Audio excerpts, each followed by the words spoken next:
Little is known about the first dwellers of the Nile Valley, due to the fact that no human remains have been found in correspondence to the period in question. It is believed that around 700,000 BC, settlers inhabited the Nile area, and the hand axe was the only tool they had developed. The Paleolithic era, which is also known as the Old Stone Age, started around this same time. Although improvements and civilization were slow during this era, it is still unfathomable to believe that a hand axe was the only advancement in civilization and technological application of this long era that marks the beginning of Egyptian history, which spanned over 500,000 years, especially when we consider technological advancement of the last 200 years. Around halfway into the Paleolithic era, more tools were developed out of necessity, and the atmospheric conditions of the time must have been moderate with more rainfall. It is interesting to know that the Egyptians in that era did not live in the desert. However, some of the developed stone tools that have been discovered in recent times are found around such regions. The evolutionary stage of man at this time is referred to as the Neanderthal. Egyptians have been found to perform simple medicine to cater for both the old and the sick. They also organized burial schemes for the dead. The late Paleolithic era was around 30,000 BC, and man had evolved into the Homo sapiens, the modern men which replaced the Neanderthals, who are referred to as Homo neanderthalensis. Once again at this time, the surface of the Nile water had dropped, so people used to live in the swampy areas close to the riverbanks. The major foods were mollusks and fish, prepared on claps, and also the grindstones were really useful to process grains of cereal. Around 15,000 BC, the Nile dwellers are believed to have started using bow and arrows in hunting for game. The Nile's surface got to the lowest level around 10,000 BC to 5,000 BC, turning most of the land around into desert regions. This fact inevitably influenced the convenience of survival, as it became seriously depleted, although around the time the number of Homo sapiens was probably just a few thousands. Fortunately, a lake with fresh water was discovered in the southwest of Cairo, the Fayum area, when the Nile level was still at a low, and people settled at its shores. The new environment probably influenced the practice of pottery, which began at the time. The Egyptians also got involved in the rearing of cattle and crop farming at that time. Egyptian history is extremely connected to the Nile in such a way that you can't fully frame the Egyptian civilization without knowing about the Nile to a large extent, as it is very crucial in the history of Egypt. The Nile is the longest river in the world, with its major branch flowing from along Lake Victoria through east-central Africa to the Mediterranean Sea. This branch, over 3,000 miles long, is known as the White Nile. The Blue Nile, which is yet another river, flows from Ethiopia to join the White Nile at a part of Khartoum, Sudan. The two rivers meet and flow into Egypt. The Blue Nile causes the river to rise due to the monsoons of spring and melted snows from Ethiopia. This overflow happens every year and causes nourishment and distribution of rich topsoil to several parts. This makes it possible for crops to grow abundantly in Egypt. The unpredictable rainfall didn't have to be relied on for watering the crops in Egypt, as opposed to other early civilizations, in which case the downpour of rain was either too small or too enormous. The water supply from the Nile that nourished the soil was sufficient and ran every year, serving as a blessing to the Egyptians. While Egypt harvests multiple crops every year, other countries thank the gods for being able to harvest one. This was probably the main consideration of Herodotus, the Greek traveler, when he called Egypt the gift of the Nile. The inundation that supplies water to Egypt every year was a mystery at the time, because they didn't understand the cause of the swellings, and they also couldn't comprehend why the Nile's appearance changed from red to green or vice versa. Such events were believed to be the work of the gods. But in opposition to the beliefs, now we do know that these events were natural. The Nile looked red at first because of the silt suspension in the water, then appeared to be green because of the floating vegetation. It was noticed that the change in color corresponded to the time when a particular star, Sothis, rises to appear at the horizon. This preceded the inundation that happened every year. After the inundation, the sun would rise daily and travel from east to west, creating various colors over the horizon. This was as expected and predictable as the behavior of the Nile. Re is the sun god, and one of the oldest deities of the Egyptians. The essential weight of the country was the Nile.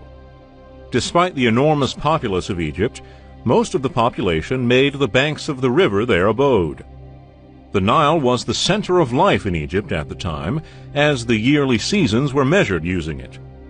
The popular 365-day calendar started in Egypt, but the division system was quite different. There were just 3 seasons, each comprised of 4 months, each month comprised of 30 days. In addition to the months was an extra 5 days, called the epagomenal days, which would later be regarded as the birthdays of the goddess Isis and her siblings. The first of the 3 seasons, called inundation, was noted by the overflowing of the Nile and flooding of the land. The second season was called emergence. This is the period of time when the water level recedes, and the third season was called summer, when the land became drained. This was the dry season. Not much work could be done during inundation. It was a very strange season. The land was very different from its usual look. Planting of crops was done during the emergence season. As a variety of favorable crops got planted, the crops matured and got harvested during the summer. After these 3 seasons, the extra 5 days were added in order to complete one Egyptian year. Bread and beer were the major foods of the Egyptians at the time, and the importance of these foods is even reflected in their prayers. Other food crops were cultivated, but the most important one was wheat, which was known as emmer, and onions. Only the upper classes had meat reserves, while the whole population could enjoy bread, beer, onions, and fish. The latter was available thanks to the Nile. The yearly abundance of crops made the Egyptians very isolated from the other parts of the world. They believed the abundance was predestined by the gods as the divine order, and because that was how the gods intended the world to be. In the west direction, Egypt and Libya were separated by deserts of endless miles. To the east, there were hundreds of miles of desert, and also the Red Sea. In the south, big boulders were in the river. They were known as cataracts and were very obstructive. The border to the north was the Mediterranean Sea. This was a barrier in the people's belief, even though it was not necessarily a real one. The Egyptians were not serious with innovating real sailing techniques, as they never really explored the open sea, because they weren't really required to, and they could avoid it. They only used their navigational skills to move along the smooth-flowing Nile, sailing to the south with the aid of the prevailing wind, and to the north by following the current. Hundreds of years later, the Egyptians went to other lands for military purposes. They usually returned with big wealth, but still, they regarded their homeland as a paradise on earth. At the beginning of the recording of history, writings were made on scripts, which are known as hieroglyphs. Burials also started getting more sophisticated, as the dead were buried in slightly deep pit graves in the desert, where the hot sands would naturally preserve the corpses. As tradition and religion improved and developed, the burial processes and rites changed. In order to prevent wild animals from digging up the buried bodies, brick-lined tombs replaced the shallow pits, animal skins were used to cover the bodies, and they were wrapped with mats. Over time, the brick system became more sophisticated, depending on the status of the deceased. The new brick structural system caused the corpses to rot and decay, unlike the whole system that preserved dead bodies. This was the inspiration behind mummification, as the Egyptian culture needed to find new ways to preserve the bodies of the dead. Among the religious elements were the ancient beliefs about the myth of Isis and Osiris. The story had a major impact on the rights of the dead. Isis's husband, Osiris, was believed to be killed by Set, his wicked brother, who lured Osiris to climb into a box. Osiris fell for the trick and got trapped within the box, which later got thrown into the Nile, causing Osiris to die. Isis, who was infuriated, decided to find her husband's body in order to organize a proper burial for him on Egyptian soil. The myth generated a lot of important elements pertaining to funeral processes of Egyptian culture. Similar to most of the other myths, the story exposes crucial facts related to nature, life and death, the universe, and the afterlife, and it also formed a strong base for the funerary cult. A chest was shaped to fit the body of Osiris, and the pattern of this chest led to the inception of the anthropoid coffin, which is made in a way that adapts to the shape of the deceased and guides the body.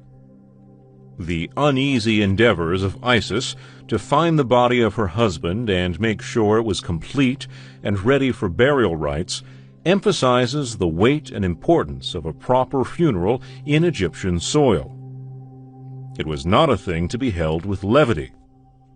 Isis would go on to use magic words to bring her husband's body back to life in the netherworld. He was to have that same body in the netherworld. That's why mummification was essential, to ensure resurrection and also to maintain immortality, all in the netherworld. This myth can be observed to answer the question of afterlife existence.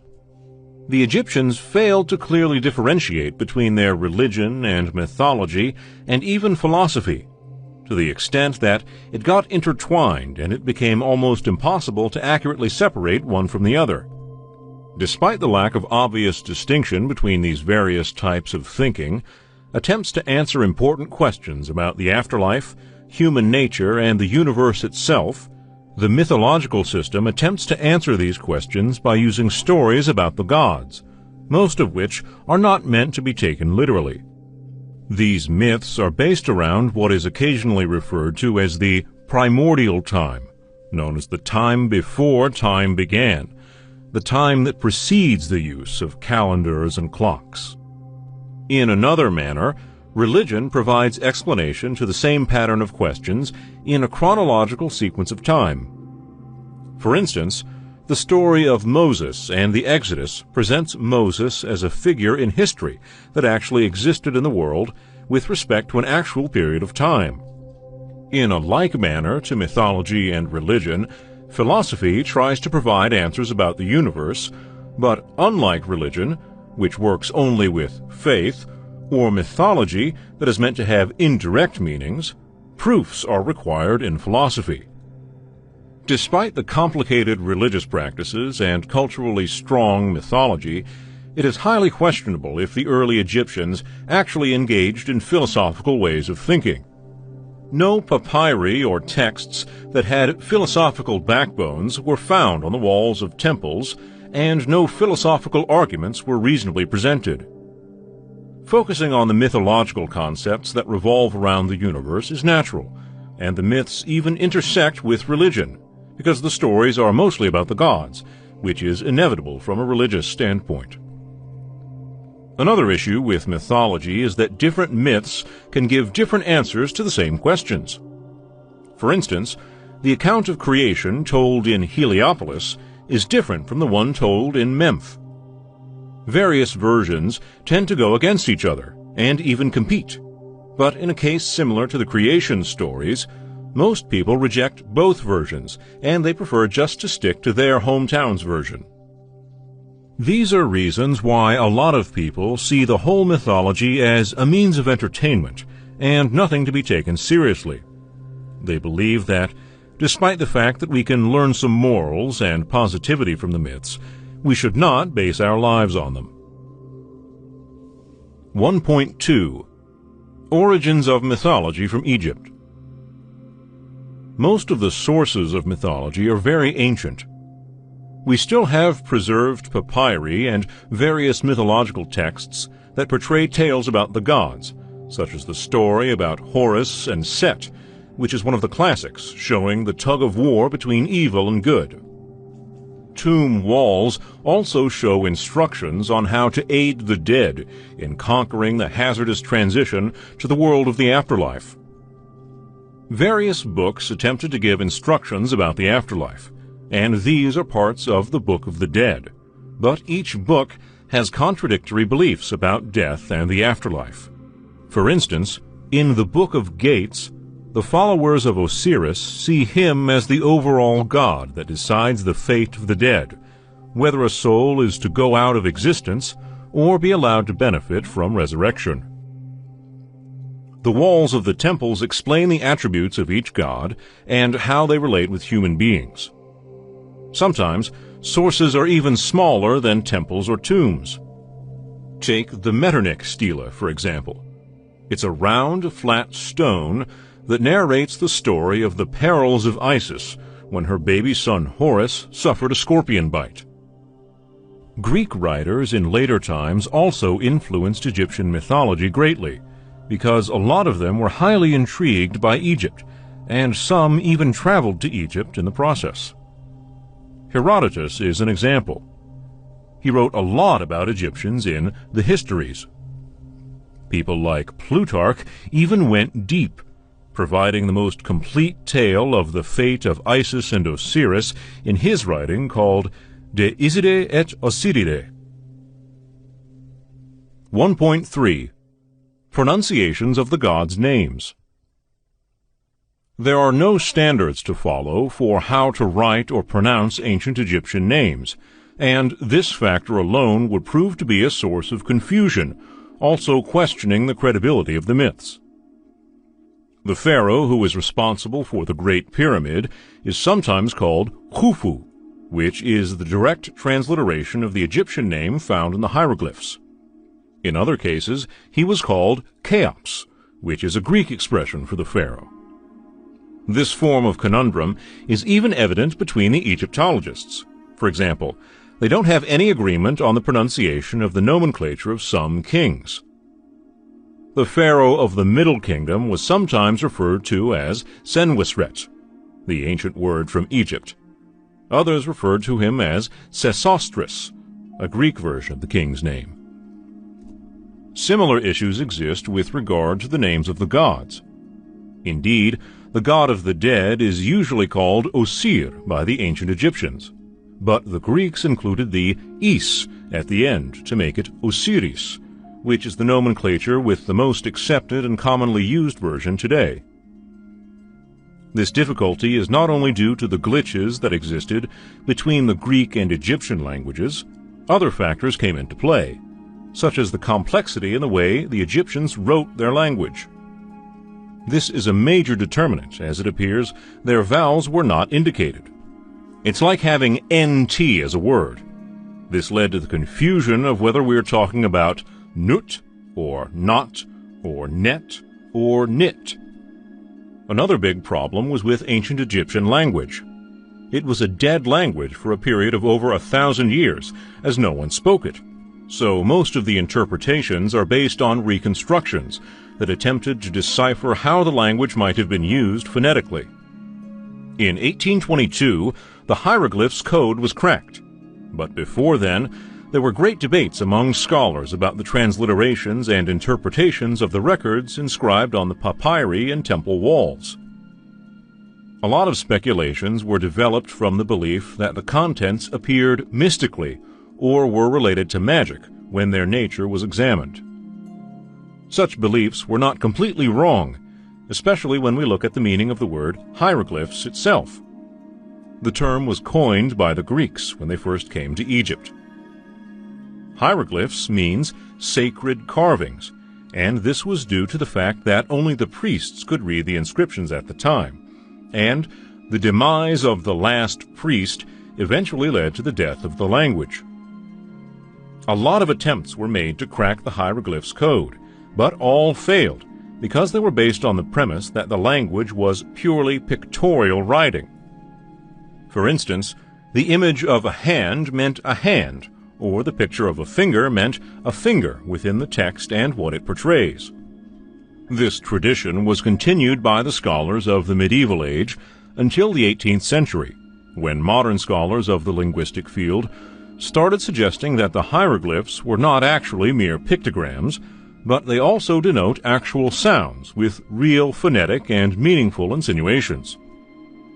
Napoleon Bonaparte's invasion of Egypt in 1789 was significant. He had a scientific group known as the Savants that came with him, with the intention to study Egypt. The Rosetta Stone was the most significant discovery. It was covered with 3 different sets of scripts, which included the Greek, an Egyptian hieroglyph, and a demotic, which is a more sequenced style of hieroglyphs. The deciphering of the hieroglyphs by Jean-François Champollion, a French linguist and scholar, was due to the discovery of the Rosetta Stone. Ancient Egyptians omitted the vowels, so there is no certain estimation of the pronunciation in ancient Egyptian language. Whenever the Greek version is more common, we adopt it. On the other hand, when the Egyptian version is more common, we use it. Sometimes both versions are referred to, although it is acknowledged that system might not be consistent enough. According to the account of myth about the creation of the physical universe we know, there was only noon in the very beginning. It was a chaotic ocean of everything to come. Ra, the sun god, arose out of the noon through the power of will. He got moved and begat Shu and Tefnut. Shu was the god of air, and Tefnut was the goddess of moisture. They were both spouses to each other. They gave birth to Geb, the god of land, and Nut, the sky goddess. Nut and Geb copulated, and Nut, the sky goddess, became pregnant, even though it was against the wish of Ra. Ra became angry because of the disobedience that was against his authority, so he declared that Nut was to never deliver her baby in any month within the year. A year had 360 days at that time. The god of truth, Thoth, came up with a plan to help Nut, because he liked Nut and wanted to relieve her of the mess she was in. Thoth met with the moon goddess and played games with her.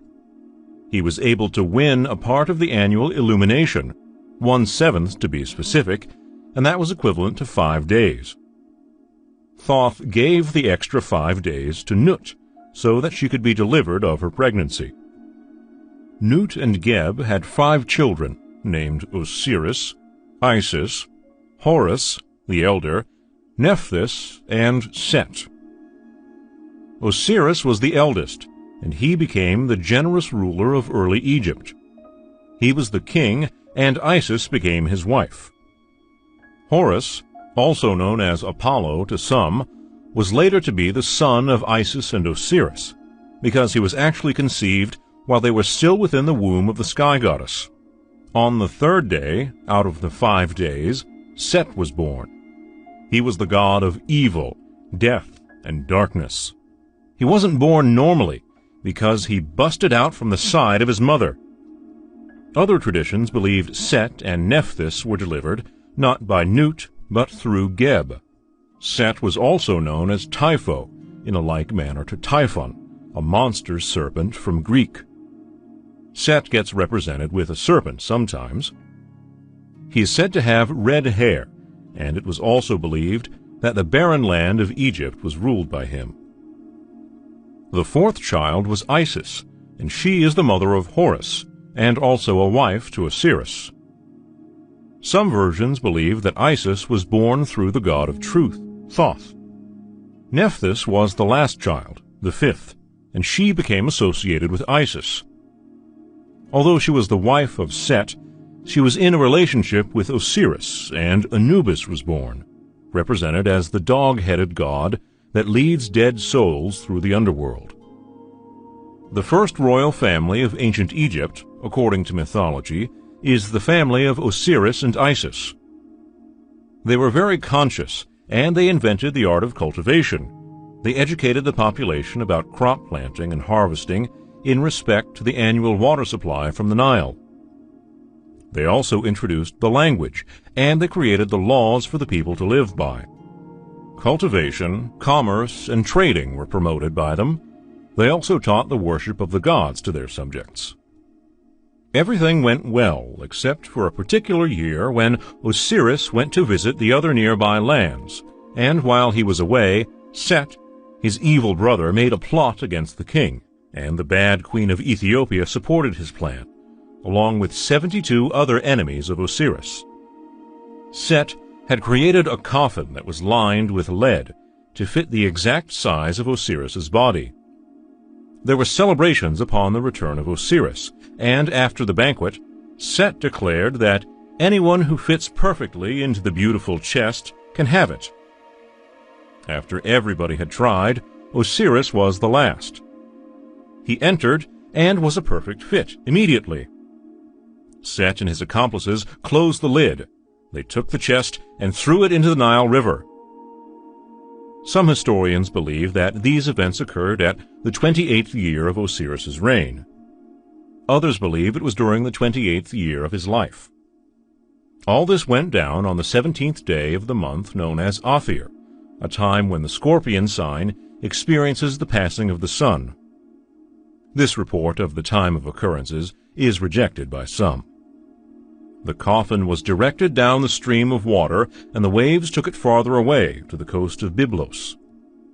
The coffin got deposited on a riverbank, and a tree grew to encompass it. It was a tamarisk tree. Isis, not knowing what had happened to Osiris, her husband, was in a serious state of grief, but she traveled all along the Nile, determined to find the chest in order to retrieve her husband. Isis put on mourning clothes and started her search. She headed for Byblos after she was informed about the whereabouts of the chest by some children. She set out to Byblos to retrieve the body. She rested at a fountain when she arrived at Byblos and met with Queen Astarte's maids, and she was nice to them. She beautified their hair. The queen heard of her and requested that Isis come to nurse her newly born son. Isis found out the chest had been taken away with the tree embedded in it. The tree was in the king's palace and was used as a support pillar for the roof. While still nursing the child, she usually offered the child her finger in place of her breast, and also, every night, she secretly did magical rituals of immortality for the child. She would place the child in the fireplace to get his mortal parts burnt off. One night, while performing the rituals, the queen caught her during the ceremony and shouted for help, in order to save her son's life. The spell got broken, and the infant never got to possess the immortality gift. Due to these events, Isis exposed her true identity as a goddess, and when she found the trunk that contained the chest her husband was in, she removed the coffin and decorated the tree with good linen and fragrant oil. The king and queen received the tree trunk from her, and they placed it in the temple of Isis, where it is believed to be worshipped by the people of Byblos to this day. With the help of Nephthys, Isis brought the chest to Egypt and temporarily revived Osiris through magic, and they gave birth to a son. Set heard rumors about the whole event, and Isis had to hide in the Nile Delta, in the swamps, to escape the evils of Set. She raised Horus, her son, in seclusion, and she also hid the chest. She waited for Horus to become fully grown and wax strong enough to claim his rightful place on the throne. Set went hunting one night on a full moon, and he came across Osiris's body. He took the body and cut it into 14 pieces. He scattered the pieces all across the entire kingdom. Isis discovered this, and she traveled and patiently searched for the pieces of Osiris, but found 13 out of the 14 pieces, because the sexual member had been eaten by an Oxyrhynchus fish. She put the whole body together and replaced the missing part. Horus continued to grow as a man, with the hope of avenging his father and claiming his right to the throne. With the intention of helping him, from the other world Osiris appeared to him and asked 2 questions. What is the most magnificent thing a man can do? To this, Horus answered, to avenge the evil done to a parent. Then Osiris asked, which animal can serve a soldier the most? Horus responded, a horse, because it can outrun and cut off a running enemy. These responses made Osiris happy, knowing that his son was ready to really defend the cause. After a while, the concubine of Set, Thuris, left his division. A serpent was pursuing her as she approached the army of Horus. The serpent was killed by Horus's soldiers, and there was a battle afterwards. Set was captured in the battle, and Horus turned Set over to his mother.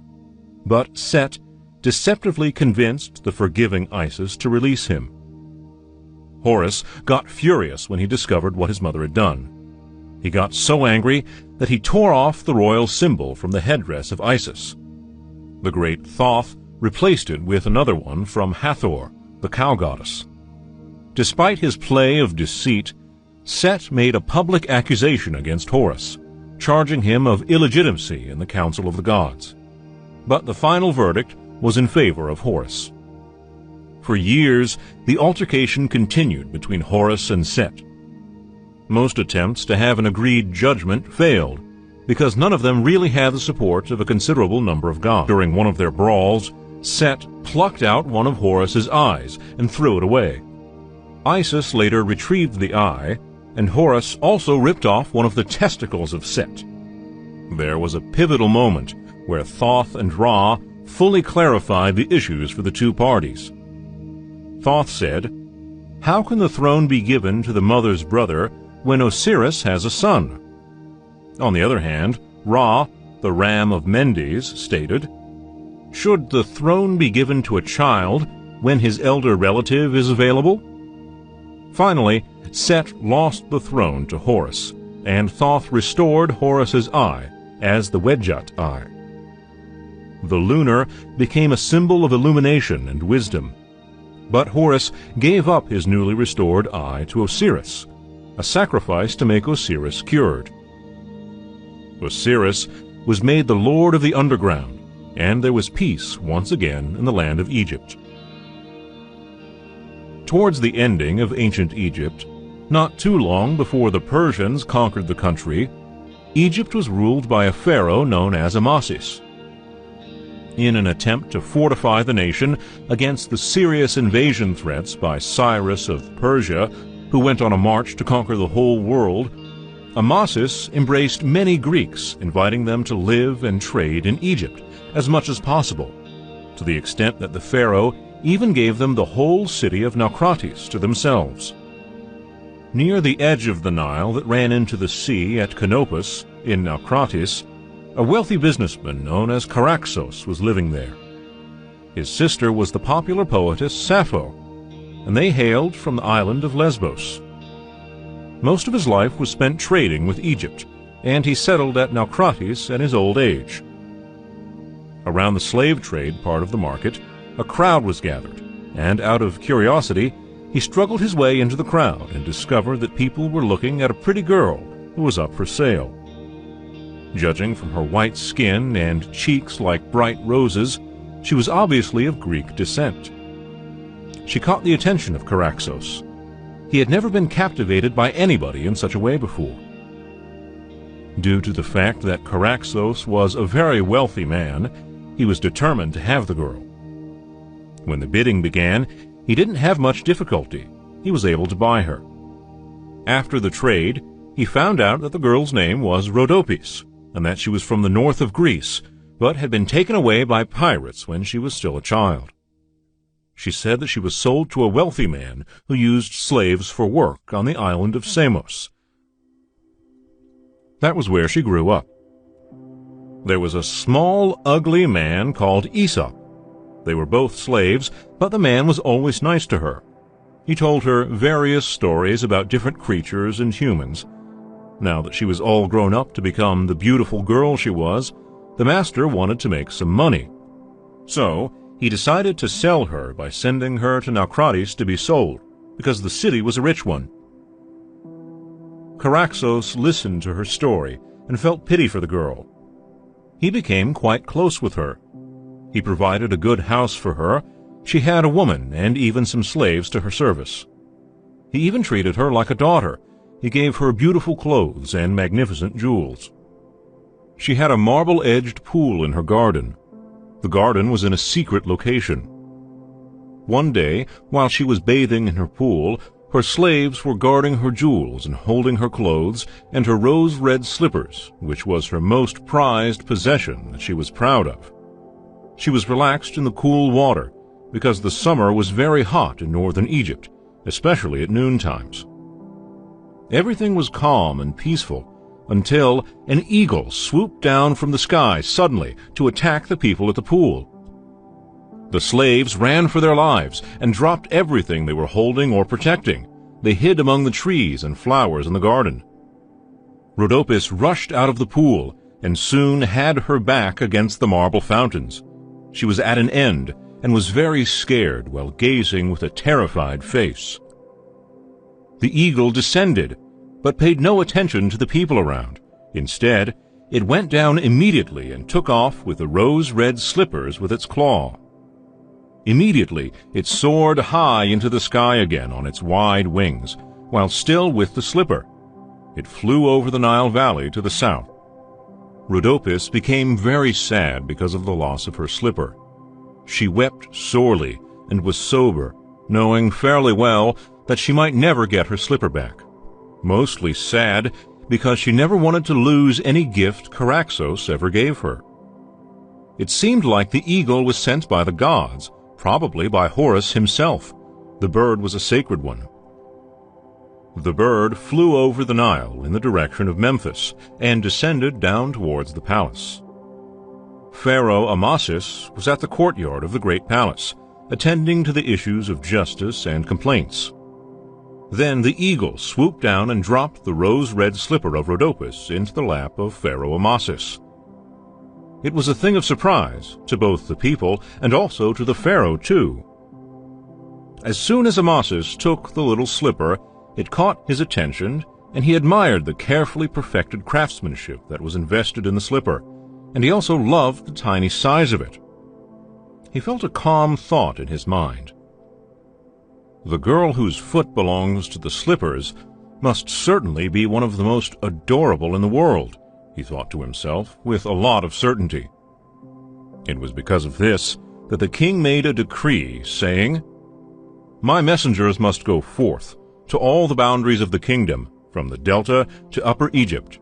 They should take with them the slipper that Horus has brought to me through the divine bird. They will declare that whoever the slipper belongs to her foot shall be my bride." The messengers bowed and replied, "Strength, health, and life to the pharaoh. He has spoken, and the command is final. It shall be obeyed."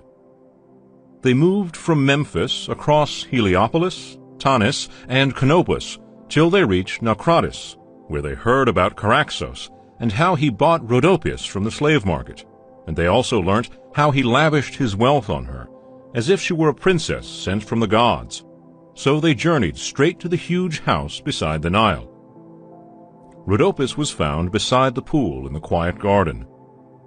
She cried out with joy when they showed her the rose-red slipper.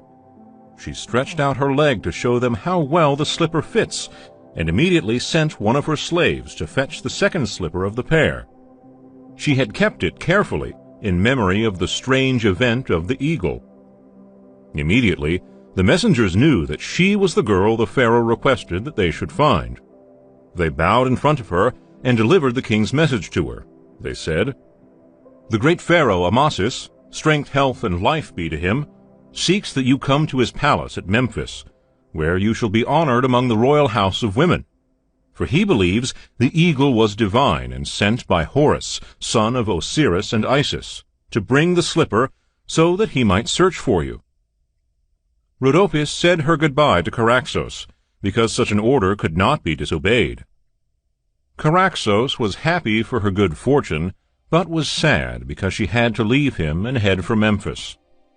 When Amasis saw the beauty of Rhodopis, he knew for sure that the gods had actually sent her to him. So he did not only induct her into the house of royal women, but also made her the royal lady of Egypt and his queen. They both lived a joyous life, full of peace and happiness. They died about a year to the time when Cambyses of Persia invaded Egypt. When Ramses III was the pharaoh, he wanted to take Helen of Troy as his queen. Egypt became more prosperous under his rule, which lasted for many years. In the early time of his reign, he successfully protected Egypt from Libyan and Palestinian invasions. Then he embraced peace with the neighboring countries, and encouraged trading so much that he became the wealthiest of all the pharaohs. Ramses had a lot of treasures in silver, gold, and precious stones. But the more he had, the more he was scared that someone might rob him of all or part of his riches. So he called for Horemheb, his master builder, and instructed him, "Use the hewn stone of Syene to build a storage treasure house for me.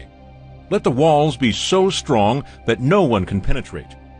Use solid rocks to make the floor, and ensure the roof is reared up into a pyramid of impenetrable stones. Make sure it is totally fortified." After hearing this, Horemheb, the master builder, bowed and kissed the floor in front of Ramses, saying aloud, "O Pharaoh, strength, health, and life be to you. The type of treasure house the world is yet to see, I will build it for you, and no man shall be able to force the way into it." Every stonemason in the land of Egypt was employed, and they were forced to work tirelessly day and night. They got stones from the strong rocks at Syene on the desert edge, where the Nile falls, close to the Elephantine Isle. When the stones were out of stock, more were brought from down the Nile by using boats to bring it down to western Thebes, where the temple had been erected. It still exists till this day, and is now known as Medinet Habu. The supervision of the master builder was very productive and efficient, as the walls were properly erected and the pyramid was built to cover the chamber in the center.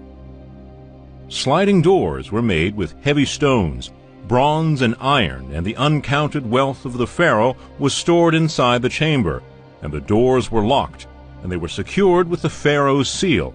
That way, transgression became punishable by death. Despite the intensity of the work, Horemheb, the master builder, wasn't honest with the pharaoh. There was a narrow passage between the thick walls of the treasure house. There was a secret stone that controlled the turning of a pivot spring.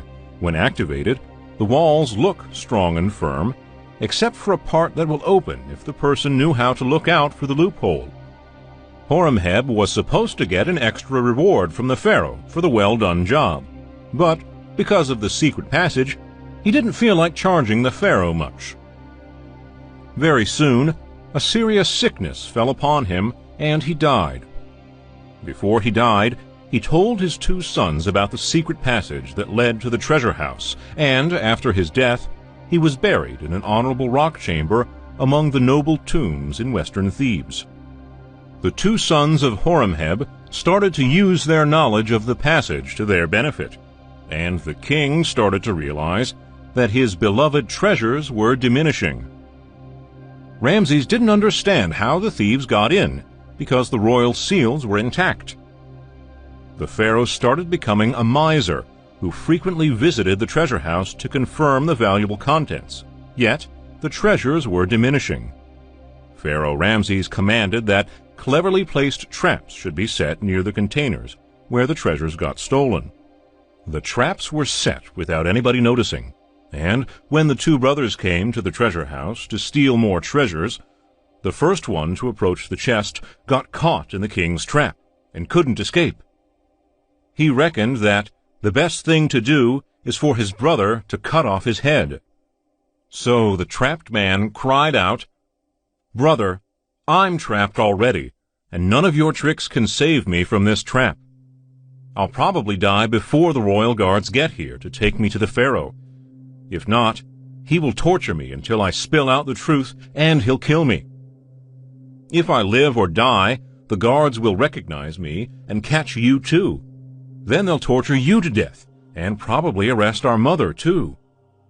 So I beg you, in the name of Osiris, please cut off my head and take it with you. That way, I'll die and no one can know me. That way, at least, you'll be safe from the wrath of the Pharaoh." The second brother tried his very best to free the trapped brother. Then he realized that it was all in vain. He agreed that it was best that one should die instead of two, and if they recognized his brother, the whole family would be put to shame.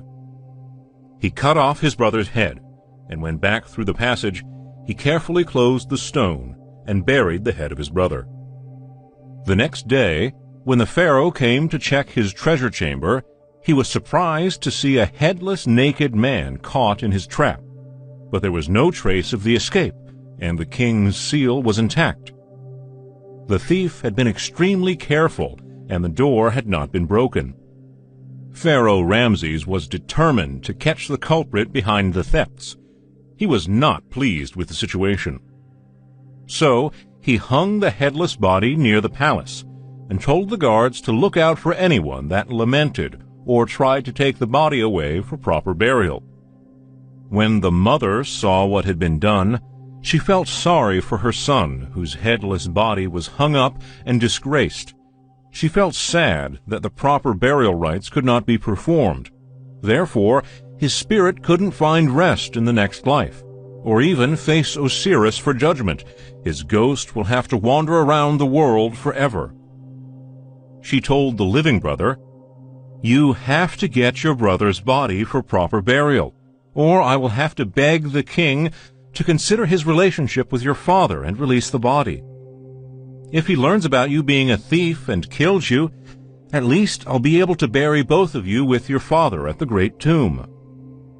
The living brother tried to convince their mother that the burial of the head was enough, and that he had secretly buried his brother's head at their father's grave. He tried to let her know that one dead son is better than two dead sons, but she wouldn't listen. So he promised to do his best to retrieve his brother's body. So, in disguise, he dressed himself up as an old merchant. He took 2 loaded donkeys with him and 2 skins of wine, and started off to the path to the palace where his brother was hung. When he reached the place where the soldiers were standing guard, he made his donkeys collide with each other. He had already punctured the wineskins, so he pretended like they were leaking, and he didn't know which of them he should save first. He looked very confused as the fresh wine started pouring into the ground. The soldiers rushed to help the old merchant, not only to help him, but also to help themselves get some drink, too. Soon, the whole wineskin had been emptied into their heads. The merchant had made friends with the soldiers because of the help. He was so grateful that he offered them more wine and sat with them to enjoy. The soldiers soon got drunk and were already snoring their way into dreamland with their mouths wide open. It was already getting dark. The merchant had no problem taking down the body of his brother. He wrapped it in the empty wineskins and carried it away on one of the donkeys, after locking the soldiers' hair together. He got home successfully, and his brother's funeral was completed before the morning. When it was morning and Ramses saw what had happened, he was very angry because of the soldiers' carelessness and drunkenness. He had them laid against the ground and beaten on the feet with strong rods as the severe punishment they deserved. The Pharaoh was determined to catch the treasure thief, no matter what the cost was. So he devised a new plan. He took one of his own daughters and had her dressed like a royal princess from a foreign country. He told her to camp at the gates of the city and pronounce that she will marry any man who tells her the worst cunning thing he had done in his whole life. The thief saw through the king's gimmicks and knew immediately who the princess was, but he determined to outwit the pharaoh. So, when the sun was going down, he went to visit the princess. He hid the arm and hand of a man just recently executed by the pharaoh for treason under his robes, and said, "Beautiful princess, I'll get you to be my wife. Tell me the most cunning, wicked thing that you've done in your life. I will say yes to the marriage offer if it is the worst I've ever heard of," the princess replied. The thief told the princess his story. He said the worst thing he had done was to cut his own brother's head, and the cleverest thing he did was to steal the body from the pharaoh's soldiers without being caught. The story made it known that he was the man the king was looking for, and the sun was already down. The princess shouted for the royal guards, saying her visitor was the man the pharaoh wanted to arrest. She held the thief by the arm. When the king's soldiers rushed in with their lamps and torches, the treasure thief had already been far gone into the dark. The princess was holding the corpse's hand instead of the thief's hand, and she realized how she'd been tricked. When Pharaoh Ramesses heard of the things the thief had done, he concluded that the thief was the cleverest man in the land, and that no other person was a match for him. Since the land of Chem is believed to be wiser than other lands, and the thief was the wisest in Chem, the pharaoh decided the thief should be honored. So the pharaoh declared that the thief should be pardoned and rewarded with great wealth if he would henceforth serve the pharaoh with truth and without deceit. At last, the princess got married to the treasure thief, who became a loyal servant to Pharaoh Ramses III. He never had any need to enter the royal treasure chamber again through the secret passage made by Horemheb, the master builder.